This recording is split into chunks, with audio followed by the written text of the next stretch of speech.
বৃহস্পতিবার রাজধানীর ever care হসপিটালের সাংবাদিকদের এই কথা বলেন তিনি।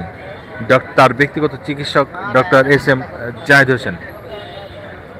কাতার এয়ার অ্যাম্বুলেন্সে করে তাকে নেওয়া হবে। তিনি বলেন, আমরা অনেক অনেক আশাবাদী খালেদা জিয়া সুস্থ হয়ে যাবেন, সুস্থ হয়ে আমাদের মাঝে ফিরে আসবেন, তেমনটাই বলছেন সবাই। এবং বাংলাদেশের দেশবাসী যারা আছেন তারা সবাই দোয়া করছেন, প্রার্থনা করছেন যেন দেশনেত্রী বেগম খালেদা জিয়া আবার ফিরে আসেন।